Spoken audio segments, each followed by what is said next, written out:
Welcome to Filmburgh Live, Episode 7, the Hurdle episode.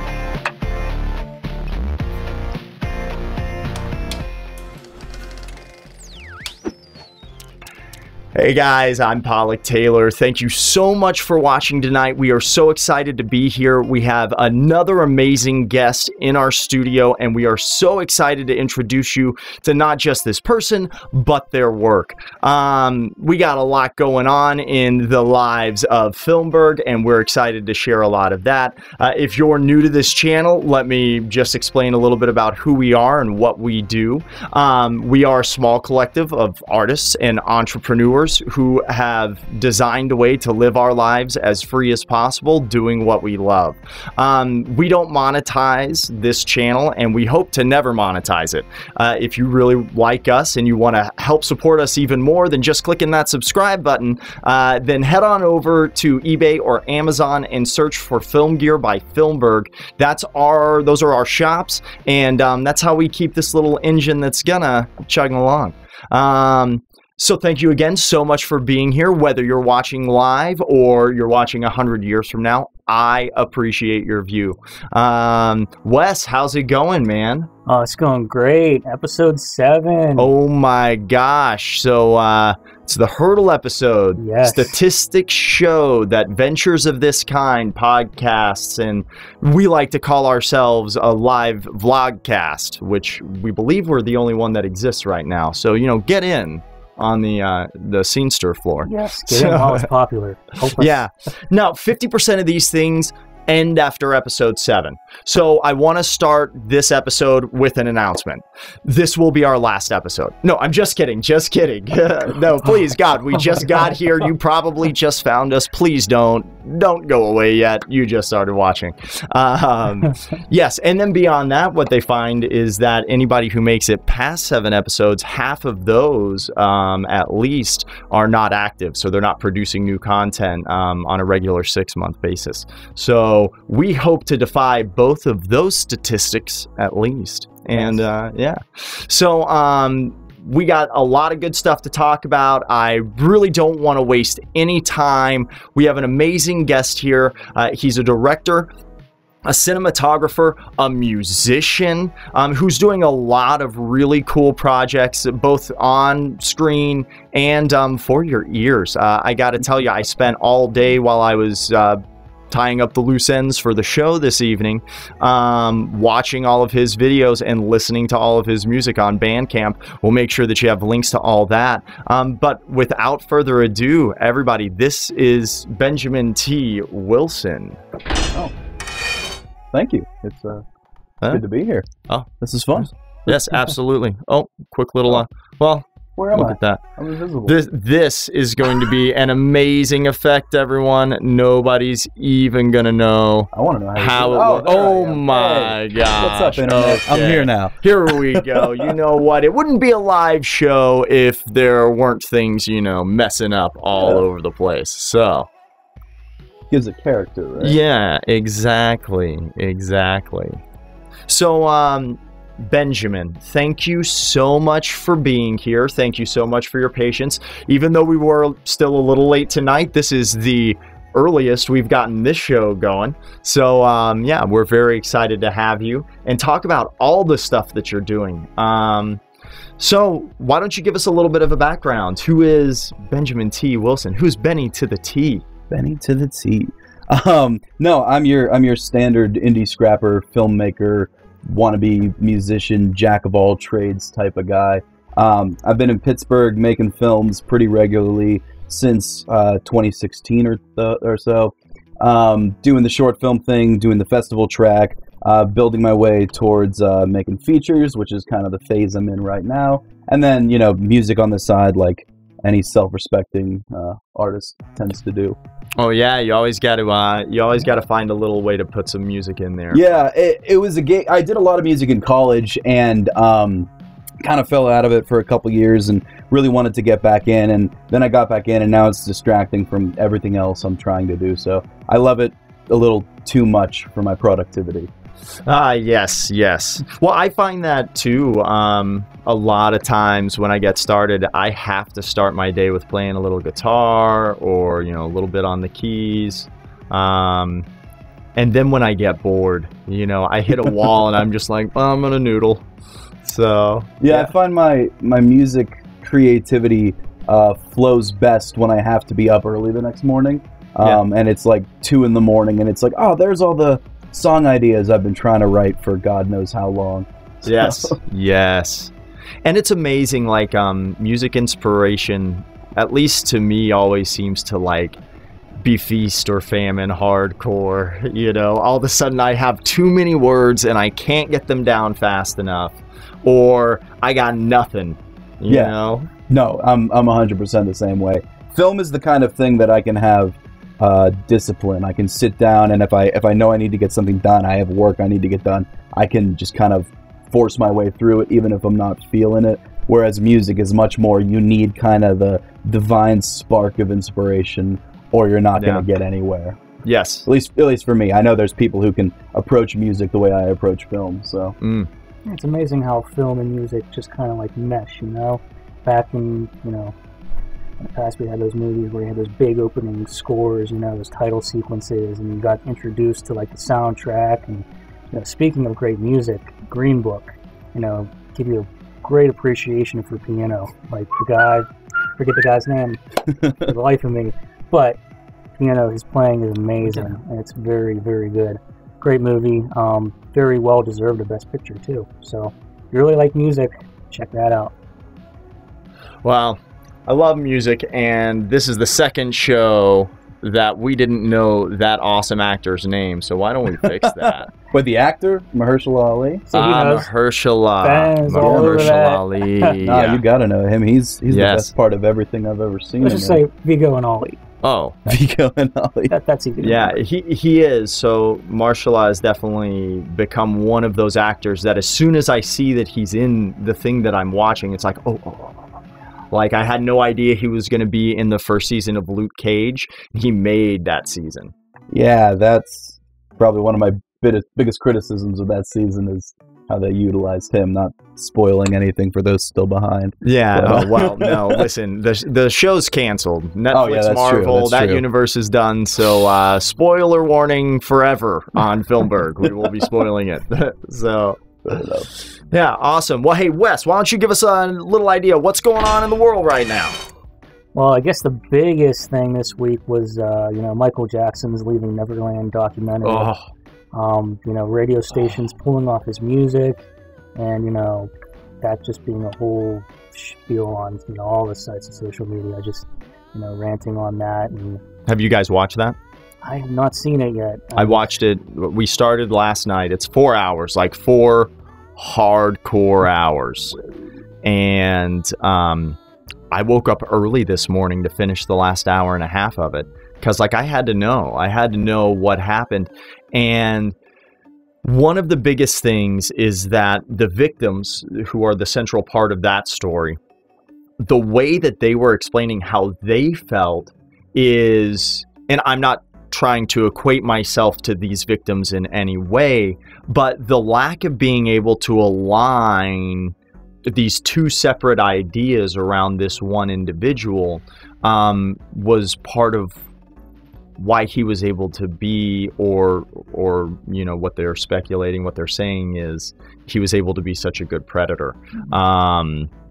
I'm not making any judgments. Don't sue me. You got your hands full with HBO anyways. So, Yes. but for me, I was just like, it is hard to align these two ideas because this man was the 90s and the majority of the 80s. And he's been a major figure of America since he was a child in the 50s. And so it's just really bizarre because his talent is undeniable, Mhm. but he was a monster, you know? Like, at what point, like, does genius, like, you know, there's the line, if you're wondering, where does genius not make up for you being a shitty human? That's it.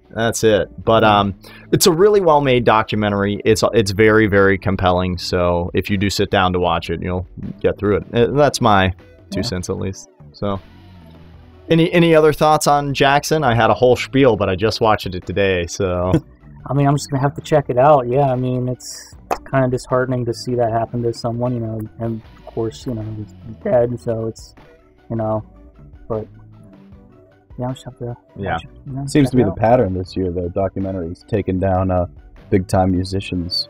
I'm just waiting for the Chris Brown one next. You know? oh, wait, what was the other one? Oh, R. Kelly's who I was thinking of. Okay. Oh, I haven't. I just saw a couple of clips where he was acting a fool in an interview. The interview. Yeah. Oh man. Yeah. Props to what's her name? Something King. Yes. Wow, she was incredible. He's screaming in her face, and she's just stone facing him the whole time. No, it's true. Like, all of a sudden, he's doing his wackadoo thing. She's taking it like a champ, and I can hear faintly, "Proud to be an American." You know, like, yeah, man. It's composure like that, especially in, you know, the temperature of, like, the media and what it's been getting for the last few years. You know, it was. I applaud you with everybody else in the world. Yes.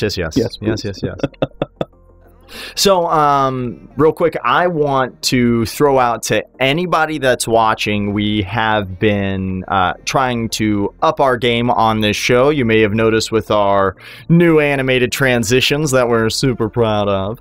Audio's gotten a lot better. And you know what? I actually think next week we will start on time, not like 12 minutes late, on time. So, one new thing that we've introduced that I think is really fun, and I'm going to open the lines for it now. If you go on Skype, no matter what device you're using, and you search for Filmburgh, you will find us. And we are open for calls pretty much this whole show. As a matter of fact, this is our new super slick Skype screen where you can see all three of us. We got all this going on.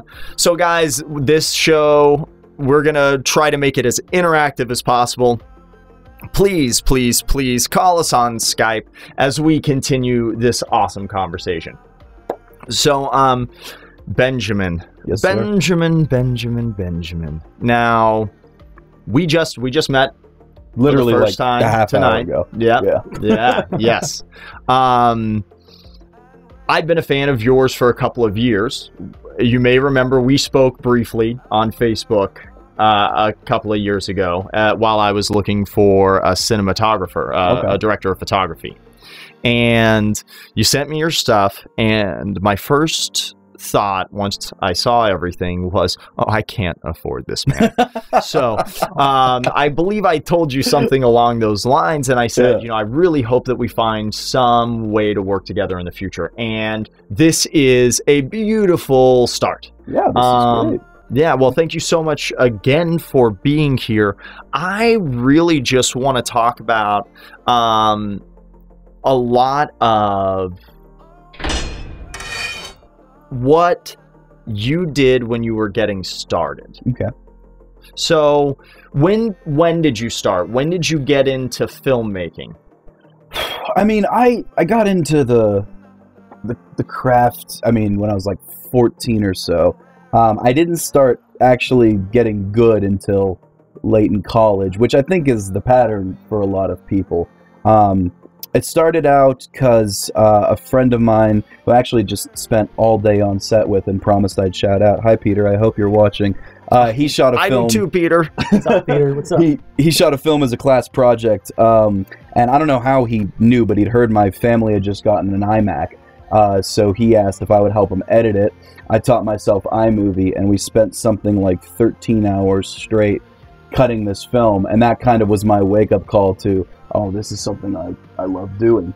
And then, yeah, so it was the usual story of YouTube was a thing by then, so we spent my high school years making goofy, you know, Nerf fight scenes and other, you know, the occasional attempt at seriousness for YouTube. Got into college, majored in film, and then somewhere around, I think it was my junior year, that I produced a film called Cole the Robot. And I think that's where I started figuring out how to actually do this. And Cole was very much my breakout piece, my kind of, I jumped into the festival track with that. And then... yeah, and before you go on too much, I totally want to talk about Cole. So Cole is the piece of yours that I saw where I was like, oh, this man's a genius. So one thing that I loved, because I sat down and watched everything that was on your Vimeo that I could find, and I don't remember everything that's on. Well, maybe not. I got towards all the stuff that was on your page, on your website. I mean, BennyToTheT.com, and Benjamin to the T.com. Is it Benjamin? It's Benjamin. It's my Bandcamp is Benty. Benty. So yeah, look, I have a generic name. I have to try and make it interesting here and there. Okay, well, Benenjanonimo. There we go. Sorry. So Benjamin to the T, still very well named website. Even more so, Benjamin. It has more of a, you know, Oscar, Emmy sound to it. Yeah, let's go with that. So yeah. Now, what I really like about all of your style, one, I think your framing is perfect. The image that you capture or that you go with, however it is, I don't know what you do in post, what that is like for you. But your eye is really good. Everything feels very well balanced and intentional. You know, it all feels like it serves the world. And I noticed that with Funny Man and Cole the Robot, which is just... Guys, you got to go find this one. Cole the Robot. Now, how did you make the robot? Did you use Arduino boards? How did you... No, I literally forged him.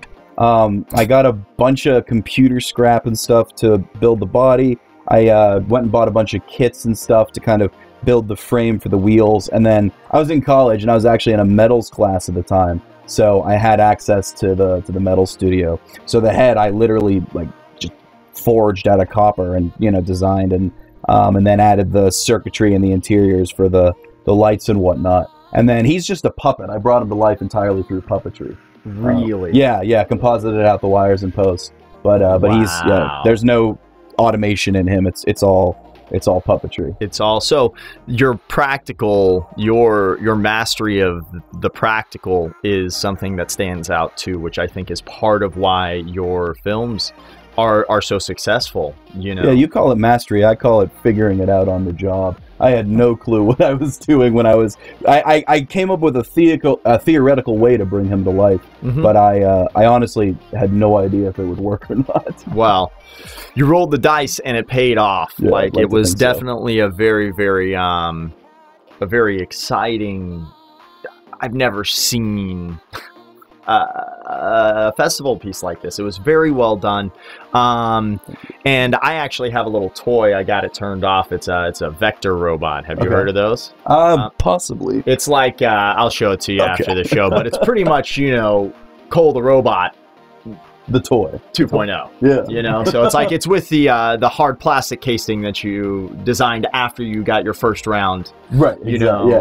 Investor. So it's I just thought that it was really good, and the way that you added such genuine humanity to the robot is not an easy thing to capture. So I thought that was very, very impressive too. Well, thank you. It's fun. I mean, if you watched a bunch of my work, you probably noticed the pattern that I enjoy attempting to write somewhat simple but like endearing characters. Mm-hmm. And Cole is very much the archetype of that. Yes, the epitome. Yeah, you were talking about out there to me about Robert Rodriguez and how his films were really endearing, like Spy Kids. Yeah. yeah. So much heart. So there you go. Yeah. Oh. No, that's definitely an influence. Again, like I said, his films are scrappy too. That's another reason I admire him. They're very. I was talking to somebody earlier today about how he's one of those guys who can make something that you really want to watch, almost no matter what the budget is. And I think there's enough of us operating on low budgets that that's something everyone can try and learn to do. Sure. Yeah. Oh, absolutely. And I mean, I believe that Pittsburgh is poised. I say this on almost every episode, but I think that Pittsburgh is poised to be the Atlanta of the North. It is just, it's around the corner. Like I could feel it as soon as I moved here 3 years ago, which is why I ended up staying in Pittsburgh, because the opportunity is so consistent at the very least. It's just waiting for the homegrown project to explode, in my opinion. The right project that starts to turn enough attention to the talent that's here. Have you been reading my pitch packets? I'm hearing my own words repeated back to me. You got here 3 years ago too? Yeah. Look at that, man. We picked up on the same vibe. Oh, nice, nice. So, did you come here for school? Are you from Pittsburgh? I'm from Pittsburgh originally. I'm from Franklin Park. I went to school up in Edinburgh, up by Erie. Yes, I saw that on your Cole. The robot yeah, that was an Edinburgh film. And then I moved back down here after I graduated.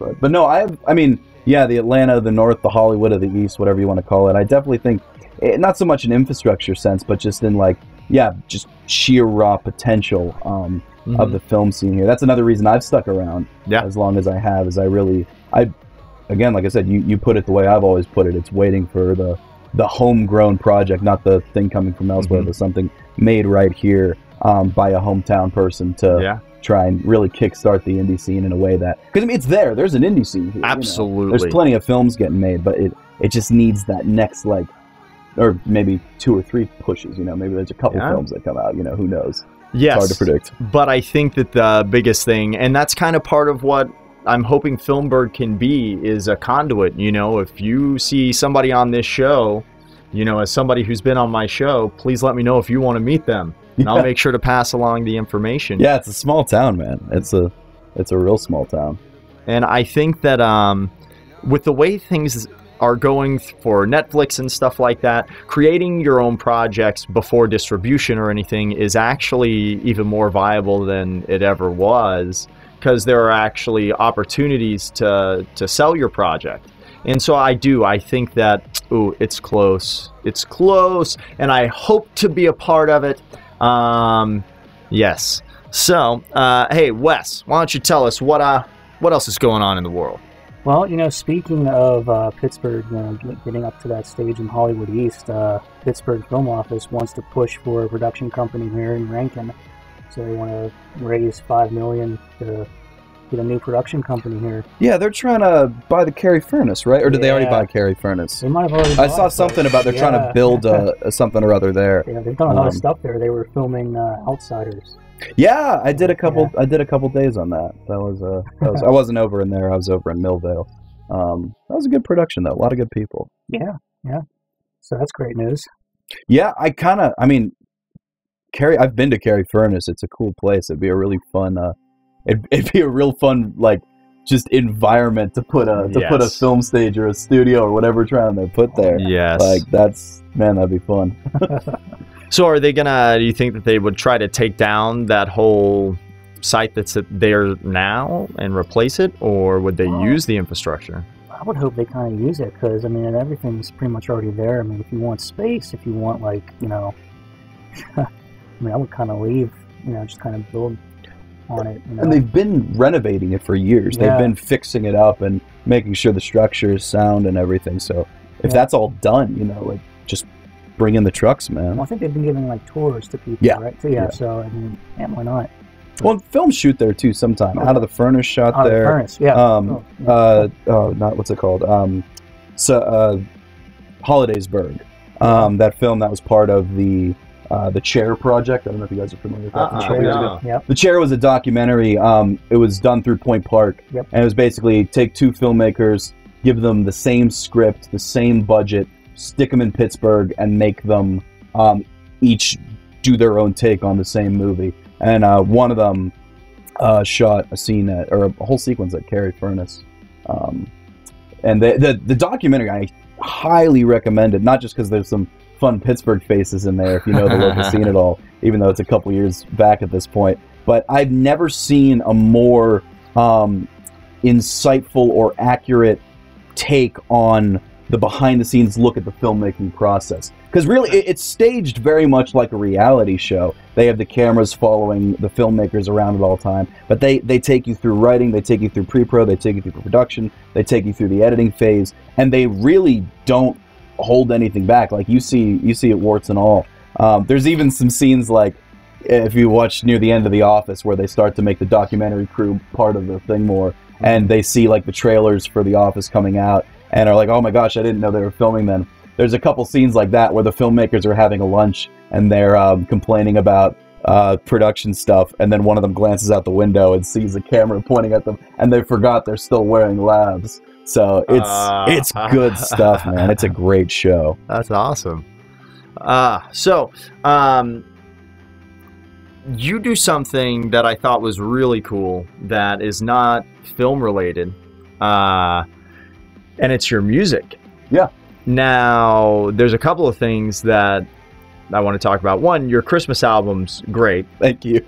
I have a small collection of songs that I've written, and I was really pleased to hear, you know, that was the patron saint of Grinch. Patron saint of Grinches. That's the name so of it. I wrote a song called Saint Ferris, the patron saint of one-night stands. Okay. And similar themes, I guess. Yeah, well, maybe in their own way. But I was like, ooh, kindred spirits right there. Yeah, literally, kindred saints. Yes.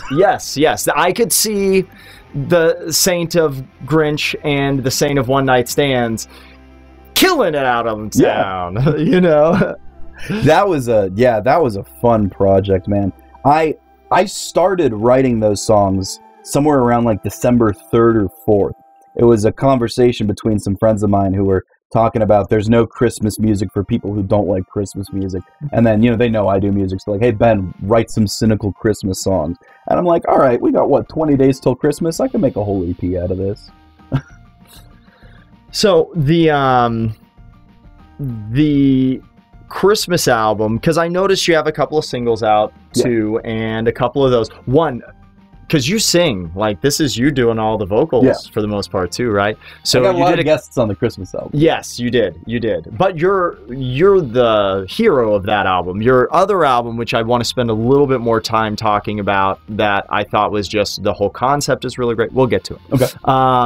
The Christmas album, I saw that you had some Christmas songs that you'd done covers of. One cover that I thought was spot on was That Thing You Do. Oh yeah, that was awesome. Yeah, that's an underrated movie, for the record. Oh, Tom Hanks, 1994, I think. Oh yeah, and it's his directorial debut. Yeah.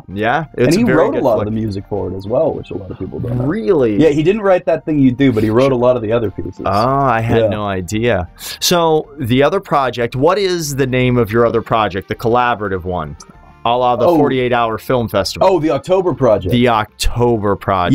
Yeah, the 48-hour, 72-hour, I guess, film project for musicians. Yeah, it was honestly, it was something I'd wanted to try for a while, and I just kind of, that was kind of the test version. I plan on taking the notes and stuff, what I've learned from that, and expanding it more in the future. But yeah, it was a pretty simple concept. Every musician gets a prompt, a line of dialogue, just a single word that they have to include, and 72 hours to send me a completed song. And because I had 9 musicians besides myself interested, we ended up using the solar system, Mercury through Pluto, so each person got a planetary prompt, which just kind of gave a nice cohesion to the whole album, I thought.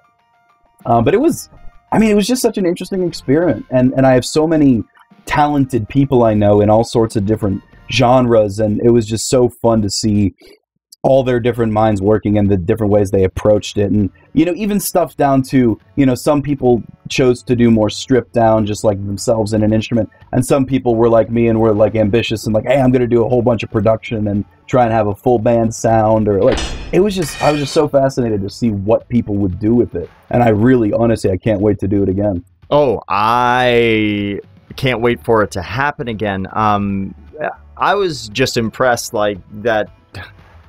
Talk about innovation. I don't know why I haven't heard of more people doing this. I feel like you've got to be on the front end of... I was looking it up to see if people had already done it. I was shocked, because again, it's basically just the 48-hour film contest format, and I was shocked it hadn't been copied before into the music scene. Yeah, I was really surprised by that. But yeah, no, the Pittsburgh City Paper did a nice little interview and write-up of it, and they kind of said the same thing. I was like, I'm surprised no one's actually done this before, but at least not in Pittsburgh anyone has. Yeah, I mean, I've never even heard of the concept, like here or anywhere, so the overall just idea of it, I loved. Once I sat down and I listened to the album, I was beside myself with how many of those tracks were great, right? Just good music. Yeah, these are talented people. Oh my gosh, check them out, internet. There's a lot of. Oh, actually, I'll steal it for a moment. I just started another music project, a band, with my friend Daniela, who you can hear on the Christmas album. She's actually the first track on the October project, and we launched our Facebook page today so that I could plug it on the show. Yes. But we're called Hiding from Helicopters. So if you search that on Facebook and Instagram, you'll find a nice little picture of the outline of mine and her hair and a little helicopter that she spent forever painting the other night. So please go like that photo. That's really excellent. You guys got to make a really good music video where people can be like, where are the helicopters? Yeah, and the response can be they're hiding from them. It's kind of like the Imagine Dragons meme. Where are all the dragons? You have to imagine them. You're getting credit for starting that meme if we ever get anywhere. Yeah, okay, yes, yes. So the project itself, I think, is just, that's innovation at its finest. So I was just so heartwarming to be able to sit down, listen to something I've never heard of before, and music I've never heard before, and enjoy it,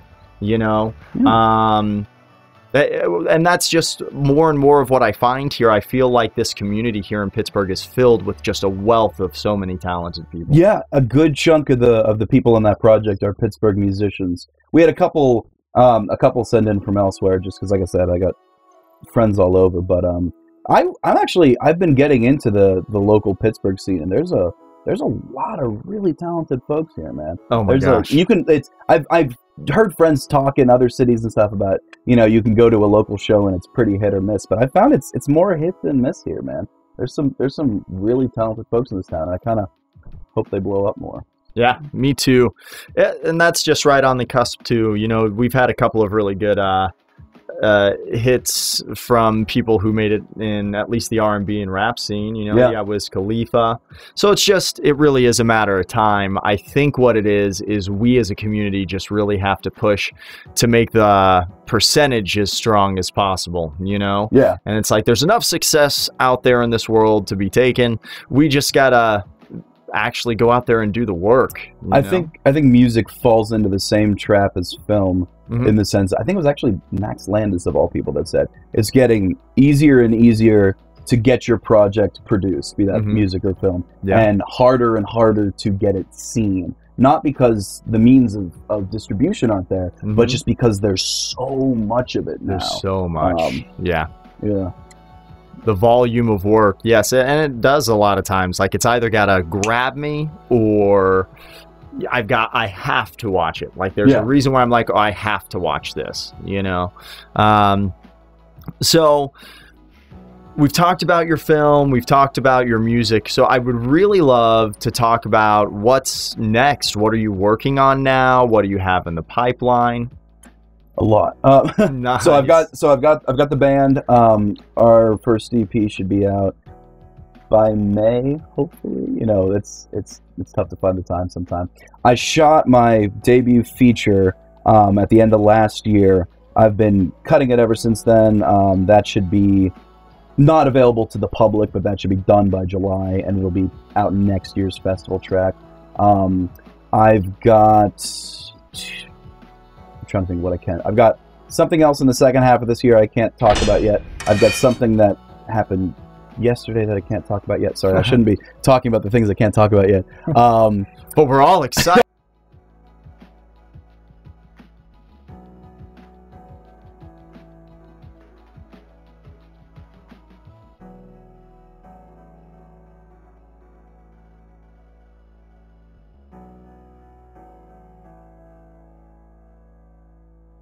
There we go. Oh, hey, I'm back. All right. Yeah. Some it overblew the. I'll try to be less excited about what I got coming up. No, the big thing. Galatea is the name of my feature. Again, Facebook and Instagram, Galatea feature film. I co-produced it with Jess Paul, who was also on the show a couple weeks ago. Partner in filmmaking crime. Yes. And that one, man, I'm real excited to show that to the world. I'm a little sad that we won't be able to show it to the world for a while, because generally it's good practice with features not to drop your trailer and stuff until the distribution is in place and whatnot. Okay. But I might try and sneak it into a local something or other, like the Indie Oaks Film Festival over in Oakmont likes to show local trailers before their films. Yeah. So once I have a trailer cut, maybe I'll drop it at one of those places and tell people to show up, because I'm real excited for people to see it. We went crazy, man. We did everything you're not supposed to do for a first time feature. Yes. Which is, I mean, we'll see how it turns out, but I'm real excited about it. And like, you know, so many good people worked so hard on it. So that's the big guy. I've got a couple other more secretive things in the pipeline. But yeah, right now, hiding from helicopters, Galatea, just go do the follow thing on the social medias, and later this year you'll start seeing some more active updates. Awesome. Well, I'm excited to see what you do next. I can't wait to hear more about all the secret plans. We'll talk off the air. You know? yeah, absolutely. What I have a question. Oh yeah, yes. So speaking of distribution, so what's your stance on Spielberg's little Netflix private war thing? Best Picture should win. What's going on with that? I mean, I'm conflicted. On the one hand, I sort of see where he's coming from. On the other hand, I've really become a convert for new media. Here's the bottom line for me. Watch Roma, and on the merits of the film, tell me that's not Best Picture quality. That was the most, like, cinema movie that came out this year, and the fact that it was Netflix, non-union, fully independent, shot and directed by the same guy, making history, you know, winning the Oscar for both for the first time ever. I think that's all amazing, and I think recognizing it on a stage like the Oscars is absolutely the right thing to do, regardless of how they feel about Netflix, you know, putting it in theaters for 2 weeks to meet the baseline criteria. I don't know, man. That movie was so well crafted. I can't imagine this way, or like not using it just because it was independent or Netflix or non-union or whatever. So yeah, I'll never forget, like, you know, back in school, I mean, visual structure was one of the, you know, big classes that stuck with me. Yeah. Watching Roma, I mean, those are the types of movies we watched you know, learning about how to, you know, really make a film, history of cinema. It was those kinds of films. I mean, from the opening shot, I mean, I was just blown away. Like, it was the first movie I can remember seeing in a long time where, because, you know, your film brain's always working when you're watching a movie, like, oh, I bet I know how they shot this, or what part was CG or whatever. But there's a sequence, and I'm not going to specify because it's near the end, and I want people to experience it for themselves, but there's a sequence near the end of the movie by the ocean, and if you've seen it, you know what I'm talking about. And it was the first time in ages I can remember thinking, I have no idea how they did this. It was that, like, it was until, like, the last 3/4 of the scene where I'm like, wait a minute, how is the camera here? How are they, like, oh, man, it was great, yeah. Well, so bring it on. I have not seen it yet, so shame on me, but I'm excited to see it. It's on Netflix. yes. I haven't seen Green Book either, so it's not like I'm picking favorites. I actually haven't seen Green Book either, so. So let me ask you, what do you think about our guest couch? Yeah, you stopped me from asking before the show. You told on me. God, I did. I've been so betrayed. No, but this is exciting. Tell me, what am I sitting in? Okay, so these are plane seats from the set of Mindhunter Season 2. Oh. They had a big prop sale at a big just warehouse venue several weeks in a row, and we finally went the last week, and they were doing these for like $50. Yeah. And then I got a fuselage wall for $50 as well.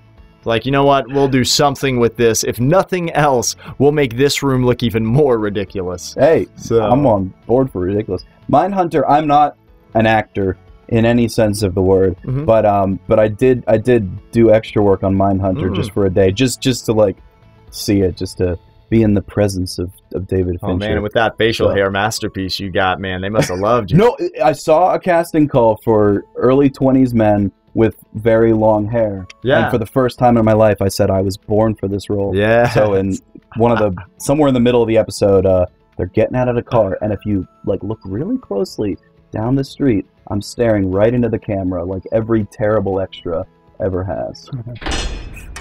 Oh my gosh. So I actually did a couple of days worth of work on Mindhunter too. Yeah. It's a lot of fun. Yeah, just to go meet people. I knew that we were gearing up to start this, and I wanted to go out and meet as many local artists, because I figured, hey, most of the people that are going to be doing that are going to be people trying to break in, and probably some people are doing stuff that's pretty cool. And I was right. Our fourth guest was a guy that I met on the set who's an amazing, prolific, and accomplished illustrator. By far the most accomplished illustrator whose hand I've shook, you know? And yeah, so it was all worth it. All worth it to me, and really cool. One of the days I was on set, the guy was there.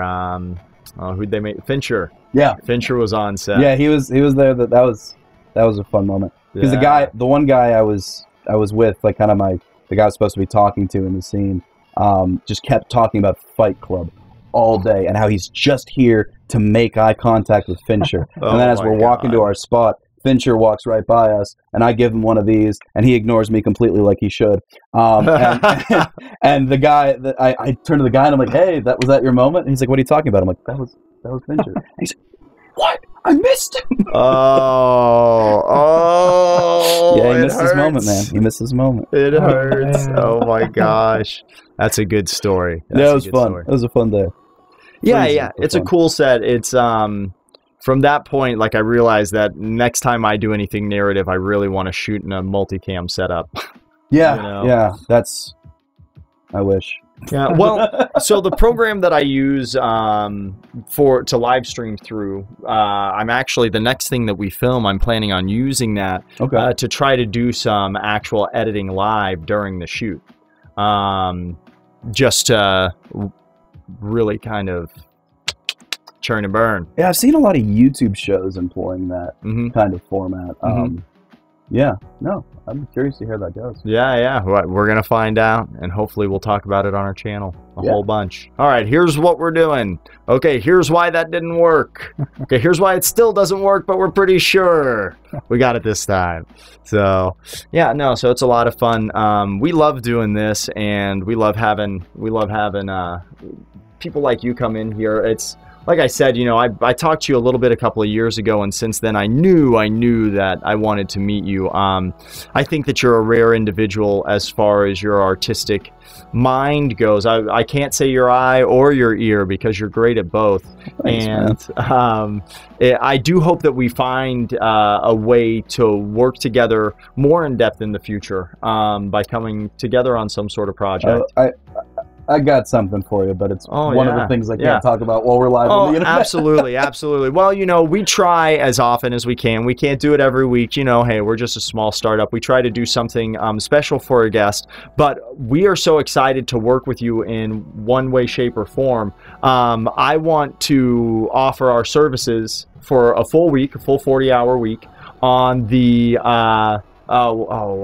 George Clooney deal for $1. For $1, you got us for a 40-hour week. Just try to give us a 2 weeks heads up, so we can make it work. Oh, you're gonna regret this. Excited. I gotta stop getting excited, man. You know what? I keep breaking your mic. I think I can fix it here. I'll just bump you back a little bit. There we go. All right. Get as excited as you want. At least now we know what's going on, so we. It's just the decibels go straight up. Yeah. No. All right. Man, that's a cool offer. I'm going to make sure you regret it. Oh, please. In the best way possible. Yes. Well, we are very excited enough. I have to ask you. We've pretty much asked every guest on the show so far, but Game of Thrones. What about it? Getting closer to that date. Well, where do you want me to start? How long do you have? Okay, guys, so they cut us off at 4 hours of continuous streaming. Okay. Buckle up. Yeah, no, I'm a shameless Game of Thrones nerd. I know. I probably know more about the history of Westeros than the history of actual Europe. I don't know if that's true. I don't know if I'd be embarrassed if that is true. No, I wouldn't be embarrassed. I'm positive I know more about the history of Westeros than European history. Probably more than I know about American history. It should be a subject. It should be a subject in school. Well, you can take Dothraki in school now. Learn the language. What's school? Pretty much wherever you can learn Klingon. Oh my gosh. Well, let me ask you this then, because I've always found this to be frustratingly the case in my life. Do you find it easier to retain information about historical fiction than actual history? Because I find real history fascinating. I love real history, but for some reason I can read one book about the history of Westeros or the Mandalorian culture in Star Wars, and 5 years later I can spout it back to you after one reading, whereas like reading the same history book over and over, I still can't remember a single date. I don't know why my brain's wired that way, but I wonder if you're a kindred spirit in that sense. Absolutely. So I find that when... Say that last part again. I had a thought, so ask me the question one more time in a different way. Are you a kindred spirit in the sense of, do you find historical fiction easier to retain than actual history? I do find that when this is totally the thought that I had and that I was losing. So I find that when we are talking about something that is creative in nature, I can retain a lot more of that information, and I don't really pretend to know that I really know how the world works or anything, but I do feel like there is something that when we take in information that's been created, I think it stimulates our brain than information that we're taking in that is actual fact. I don't know. I'm sure that it's just, voodoo mumbo jumbo, I think, in my mind. But I do believe that fictional information stimulates the brain in a completely different way than factual information, especially if you're aware if it's factual or not. Yeah. That'd be interesting It's a good study. Yeah, that'd be an interesting try to verify that. Yeah, let's provide information on 2 subjects. One's fictional, one's non-fictional. So one's completely fictional, the other one's completely non-fictional. But we do it to a set of groups. Just do it once a week on your show. You know, yes. Poll your guests on this will be a time Westerosi culture. Yes. Okay. So I like that idea. Well, yeah, I don't know. I feel like this show, it does a really good job of bringing kindred spirits onto this couch. Like, I always feel like everybody that I've been coming into contact with since we've started this has been like, you know, all the people that I've been telling Wes for months, like, oh, they're gonna find us. All the people that we're looking for to do the things that we've been talking about, they're gonna find us. We just got to keep doing the things. And literally week after week, here you guys are, and we can't be more stoked. Oh, you find us in that sense, though. A little bit. Hey, it's both. It's a co-creative experience. Mm-hmm. All right. Well, guys, we're getting close to the end of the show. I am going to throw this back up one more time. Guys, we are still live. If you would like to call in, you know, say some profanities or something like that, call us on Skype. Our Skype is live, and you can communicate with us live. I was going to say, can we swear on this show? I forgot to ask. Oh yeah. Okay. I mean, I don't monetize anything, okay. So it's like, yeah, you can say whatever you want. It doesn't really matter. It doesn't really matter to me. I cuss when it feels right, but I try not to make it my main mode of transportation, because it's just a slippery slope. Like, I could be a sailor so quick. Yeah. So quick. It's easy to be lazy with language. Yes. Yeah. Yes. I am. I always have to think about not being lazy with language. Yeah. You know. Well, guys, while we're here, I do want to throw a shout out. We did not have any eligible comments on last week's video, so while I have everybody, if you're interested in winning something, just like this video, subscribe to our channel, and drop a comment. That's all you got to do, and we'll be giving away, a Manfrotto B-Free 290 Lite tripod, MSRP value of $179.99. It's their most entry-level model that comes with a fluid head and is built for a video camera. So for anybody that needs a run and gun fluid head tripod, or just the entry-level beginner who wants something that's going to be an excellent piece of kit, I actually have one of these that I carry in my backpack with me everywhere I go, because I never know when I'm going to need a tripod. So please do the things, subscribe, like, drop a comment, and we'll announce the winner on next week's show. Other than that, guys, this is Filmburgh. We are here because we want to spend our lives doing the things that we love, and we believe that it's possible for us, and if you believe in you, we believe that it's possible for you too. So we hope that you'll join us here for our giveaways, to meet all of our excellent guests, and just follow along. We'll be very shortly releasing tutorials and reviews on products, both physical and digital, and as well as creative work that we are gearing up to start filming ourselves. So thank you so much for being here, whether you're watching live or you're watching it 100 years from now. Like I always say, I appreciate the view. If you like us so much more than just, you know, subscribing, clicking a few buttons, liking and commenting, the way that we keep our ship afloat is through our stores on Amazon and eBay. I'll tell you a little secret, eBay's a better deal. If you see something you like and you message us on YouTube, we can actually send you a direct link and give you 20% off right off the top, even off of what's normally our lowest price on eBay anyways, over any of the competitors. So if you want to help us keep this ship afloat, go see if you can get some of your film gear on our store, Film Gear by Filmburgh, on eBay and Amazon.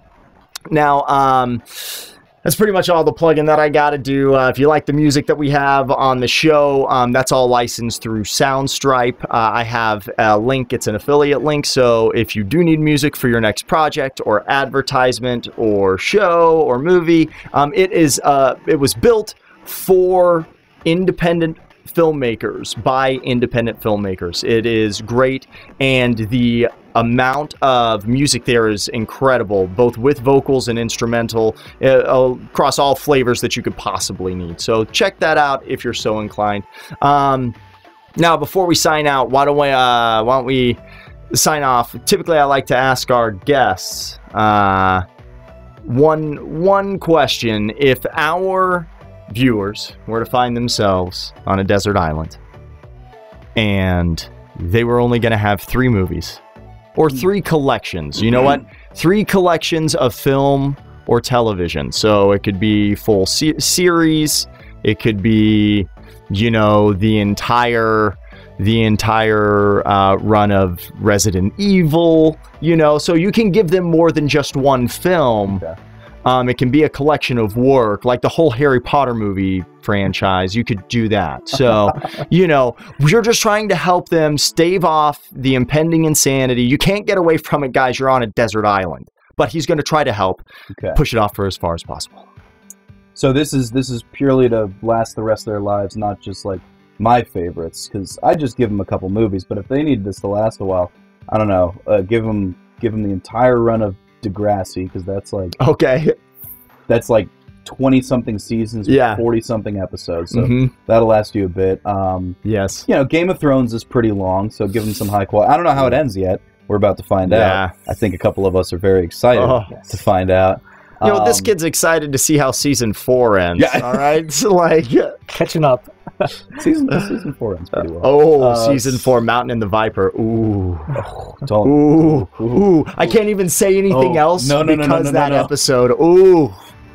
So Bud Light made the best reference to that this year. All right. Oh, so they had a good commercial on that. You got your soap opera. You got your fantasy fix. And I'll give them the Social Network to remind them what they're missing, both in terms of high-quality cinema and technology. Okay. Okay. Good luck like on your that. island. Yes, I think that they could. Well, they're either going to stave off the insanity, or they're going to get halfway through Game of Thrones season 1 and hate life so much. I wonder why you did this to them. I could have given them Castaway. I could have been that guy. Yes. Just for irony's sake.